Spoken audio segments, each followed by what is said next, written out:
एक कथा और दूसरी लोक कथा। तो आइए शुरू करते हैं पौराणिक कथा से, जिसके अनुसार सूर्यदेव और उनकी पत्नी संज्ञा को 2 संतानें हुईं, जिनमें पुत्र यम और पुत्री यमुना थी। सूर्य की पत्नी संज्ञा उनका तेज नहीं सहन कर पाई, इसलिए संज्ञा ने अपनी छाया उत्पन्न की और अपने पुत्र एवं पुत्री को उसे सौंपकर वहां से चली गई। छाया को अपनी संतानों से कोई मोह नहीं था, परंतु भाई बहन में आपस में बहुत प्रेम था। यमुना प्रायः अपने भाई को निमंत्रण देती थी, परंतु यम व्यस्तता के कारण उससे मिलने नहीं जा पाते थे। एक बार कार्तिक शुक्ल द्वितीया को यम अपनी बहन से मिलने पहुँचे। अचानक ही अपने भाई को द्वार पर देखकर यमुना बहुत प्रसन्न हुई और उसने यम का बहुत अच्छे से सादर सत्कार किया। अपनी बहन के स्नेह से प्रसन्न होकर यम ने बहन से कुछ वरदान मांगने के लिए कहा। तब यमुना ने उनसे इसी तिथि पर प्रतिवर्ष उसके घर आने का वरदान मांगा। और दोस्तों, यम अपनी बहन की इस इच्छा को टाल ही नहीं सकते थे और उसके बाद से ही यम इसी तिथि पर प्रतिवर्ष अपनी बहन यमुना से मिलने गए। तब से ही भाई दूज मनाने की प्रथा है। ऐसा माना जाता है कि जो भाई इस तिथि पर अपनी बहन से तिलक करवाता है, उसे अकाल मृत्यु का कोई भय नहीं रहता। इस दिन को यम द्वितीया के नाम से भी जाना जाता है। इस दिन बहुत से लोग मथुरा में यमुना नदी में भी स्नान करते हैं और अपने भाई बहन के सुखद, स्वस्थ एवं लंबे जीवन के लिए यमुना देवी से प्रार्थना करते हैं। अब बात करते हैं लोक कथा की, जिसके अनुसार एक वृद्ध महिला के एक बेटा और एक बेटी थी। बहन भाई से बड़ी थी। उसके विवाह के कुछ समय पश्चात ही उसके छोटे भाई ने अपनी बहन के घर जाकर उससे मिलने की इच्छा व्यक्त की। तब माँ ने कहा कि तेरी बहन का व्यवहार तो बड़ा रूखा है और वो हमेशा ही तुझसे लड़ती रहती है। मेरी राय में तुझे उसके घर नहीं जाना चाहिए। परंतु बेटे के हठ करने पर माँ ने जाने की अनुमति दे दी। जब भाई अपनी बहन से मिलने जाने के लिए घर से निकला तो उसे बहुत सी चुनौतियों का सामना करना पड़ा। सबसे पहले रास्ते में उसे एक नदी मिली। नदी ने कहा कि मैं तेरा काल बनकर रास्ते में आई हूँ, तुझे मेरे अंदर समाना होगा। तब भाई ने उत्तर दिया कि मैं बहुत वर्षों के बाद अपनी बहन से मिलने जा रहा हूँ। जब मैं वापस आ जाऊँ तब तुम मुझे डुबा देना। इसके बाद उसे रास्ते में एक सांप रोकता है और कहता है कि मैं तेरा काल हूँ, मैं तुझे डसूंगा। भाई ने अपनी बात दोहराते हुए कहा कि मैं अपनी बहन से मिलकर आ जाऊं तब मैं अपने प्राणों को त्यागने के लिए तैयार हूं। यह सुनकर सांप ने भी उसे जाने की अनुमति दी। कुछ ही दूर चलने के पश्चात उसे एक शेर रोकता है और जैसे ही शेर उस पर हमला करने के लिए आगे बढ़ा, तब भाई ने कहा कि मैं एक बार अपनी बहन से मिलकर आ जाऊं, फिर मैं खुशी खुशी अपने प्राण त्याग दूंगा। उसकी बात मानकर शेर ने भी उसे रास्ता दे दिया और अंततः भाई अपनी बहन के द्वार पर पहुंचा। वहां पहुंचते ही उसने बाहर से ही बहन को आवाज दी। बहन अपने घर में सूत काट रही थी और इतने में ही उसका सूत टूट गया। एक प्राचीन मान्यता के अनुसार जब तक बहन का सूत वापस न जुड़ जाए तब तक वो बोल नहीं सकती, अन्यथा भाई के लिए अनर्थ होता है। इसलिए बहन ने भाई की आवाज सुनने के बावजूद भी उसे कोई उत्तर नहीं दिया। यह देख भाई को बहुत दुख हुआ।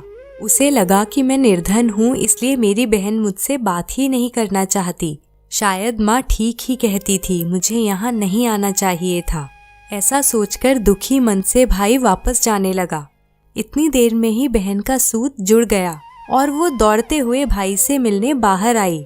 उसने भाई को बताया कि वो क्यों नहीं उत्तर दे पाई थी। इसके पश्चात वो बहुत प्यार से भाई को अपने घर में लेकर आई। भाई को घर में बैठाकर वो पड़ोस में अपनी एक सहेली के पास पहुंची और उससे पूछा कि यदि आपके घर में कोई प्राणों से भी प्यारा आए तो क्या करना चाहिए। उसकी सहेली ने मजाक में कहा कि तेल से चौका लीपना चाहिए और घी में चावल पकाना चाहिए। बहन ये समझ नहीं पाई कि सहेली मजाक कर रही है और उसने घर वापस जाकर उसके कहे अनुसार ही काम किया। लेकिन थोड़ी देर बाद उसने देखा ना तो चौका सूख रहा था और ना ही चावल पक रहे थे। तब उसने अपनी एक दूसरी सहेली के पास जाकर यह व्यथा बताई। उसकी सहेली ने समझाया कि तेल से लीपी हुई रसोई कभी नहीं सूखती और घी में बने हुए चावल कभी नहीं पकते। उसने कहा कि इन दोनों के लिए ही पानी का प्रयोग करो। तब बहन वापस जाती है और जल्दी से पानी का चौका लगाती है और पानी में ही चावल पकाती है और भोजन तैयार करने के बाद बहुत प्यार से भाई को भोजन परोसती है। इस प्रकार दोनों भाई बहन ने बहुत दिन साथ में बहुत प्यार से व्यतीत किए। फिर अचानक एक दिन भाई ने बहन से कहा कि अब मुझे जाना चाहिए, माँ घर पर अकेली है और मेरी प्रतीक्षा कर रही होगी। भाई ने अगले ही दिन जाने का सोचा। उस दिन बहन ने प्रातः काल उठकर गेहूं पीसे और भाई के लिए लड्डू तैयार किए। और जैसे ही भाई घर से जाने के लिए तैयार हुआ, उसने वो लड्डू अपने भाई को दे दिए। साथ ही उनमें से कुछ लड्डू उसने अपने बच्चों के लिए भी बचा कर रखे। और जब बाद में उसने वो लड्डू अपने बच्चों को दिए तो देखा कि लड्डुओं का रंग हरा हो चुका है। बहन ने उस चक्की में जाकर देखा जिसमें उसने गेहूं पीसे थे। तब उसको पता लगा कि गेहूं के साथ एक सांप भी पिस गया था। यह देख वो बहुत घबरा गई और उसने सोचा कि यदि ये लड्डू मेरे भाई ने खा लिए तो वो मर जाएगा। और वो उसी क्षण भाई की खोज में निकल पड़ी और रास्ते में उसका भाई उसे एक पेड़ के नीचे बैठा हुआ मिला। उसने भाई से कहा कि जो लड्डू मैंने तुझे दिए थे वो कहाँ हैं? तब भाई ने वो लड्डू उसे दिए और बहन ने सारे लड्डू जमीन में गाड़ दिए। उसने भाई को पूरी बात बताई। तब भाई ने कहा कि तूने मुझे इस बार तो मृत्यु से बचा लिया, परंतु जब मैं तुझसे मिलने आ रहा था तब मुझे कई रूपों में मेरा काल मिला और मैंने हर बार यही कहा कि जब मैं अपनी बहन से मिलकर आ जाऊं तब मेरे प्राण ले लेना। इतने में ही बहन को प्यास लगी। भाई कहता है तू यहीं बैठ, पास की नदी से मैं पानी लेकर आता हूँ। बहन ने कहा नहीं, मैं खुद ही जाकर पानी पी लूंगी। जैसे ही बहन नदी के पास गई तो उसने देखा कि एक वृद्ध महिला नदी के किनारे बैठी है। उसने महिला से पूछा, माँ तुम यहाँ अकेले क्यों बैठी हो? तब महिला ने उत्तर दिया कि मैं विधाता हूँ और एक बहन के भाई की तात कर रही हूँ। बहन ने पूछा कि वो भाई कौन है? तब विधाता ने कहा कि एक भाई जिसके प्रेम के कारण उसकी बहन ने एक सांप की हत्या कर दी। बहन तुरंत समझ गई कि विधाता तो मेरे भाई की ही बात कर रही है। तब उसने पूछा कि माँ, उस बहन को अपने भाई को बचाने के लिए क्या करना चाहिए? विधाता ने कहा कि यदि वो बहन अपने भाई को गालियां दे और उसके विवाह होने तक यदि उसको सभी आपत्तियों से बचा ले तो उसका काल टल सकता है। तब वो भाई के पास जाकर कहती है कि भाई मैं तुझे घर तक छोड़ने स्वयं चलूंगी, मैं बस थोड़ी देर में आती हूँ, तब तक तू मेरा यहीं इंतजार करना। बहन जल्दी से जाकर शेर के लिए मांस का टुकड़ा, सांप के लिए दूध और नदी के लिए ओढ़नी लेकर आई और भाई को लेकर घर के रास्ते चल पड़ी।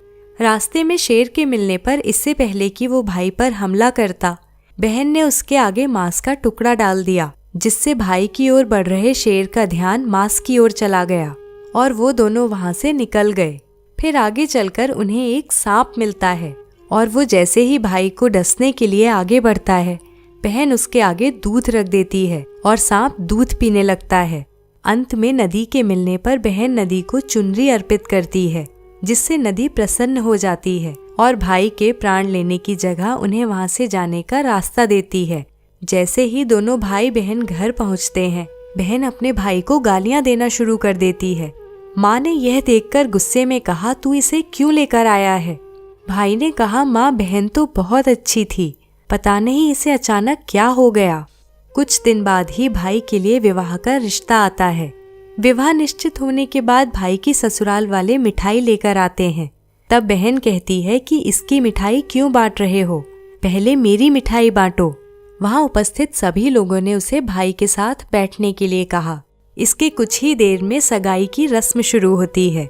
रस्म शुरू होते ही वहाँ आग लग जाती है। बहन को तो वृद्ध महिला का रूप धारण किए विधाता ने बता ही दिया था कि उसके भाई पर विपदाएं आएंगी और यदि वो उन्हें टाल देती है तो उसके भाई की मृत्यु टल सकती है।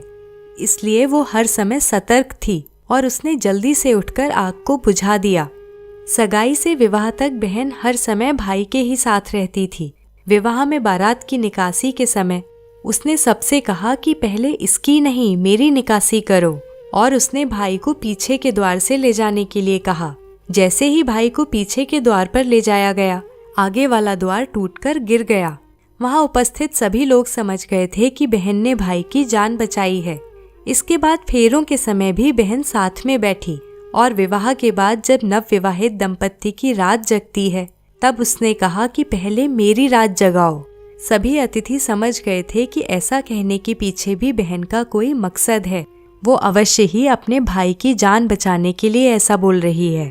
लोगों ने कहा कि कमरे में पर्दा लगाकर इसे भी वहीं सुला दो। रात में नवदंपति के सो जाने के बाद वहाँ पर एक सांप आता है। बहन ने इस सांप को पकड़कर टोकरे में बंद कर दिया और अंततः वो निश्चिंत होकर बहुत दिन बाद आराम की नींद सोई। भोर होने पर माँ कमरे में आई और उसने देखा कि उसकी बेटी अब तक सो रही है।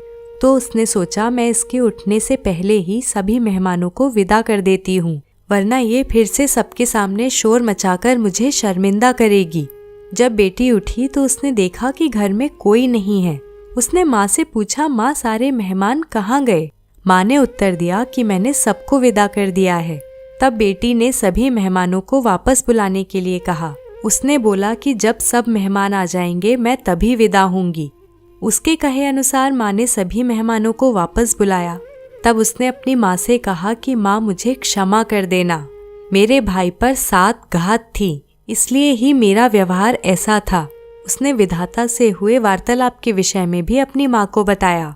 यह सुनकर माँ और भाई दोनों ही बहुत भावुक और प्रसन्न हुए और उन्होंने बहुत प्यार के साथ अपनी बेटी को सभी मेहमानों के सामने विदा किया। और दोस्तों, इस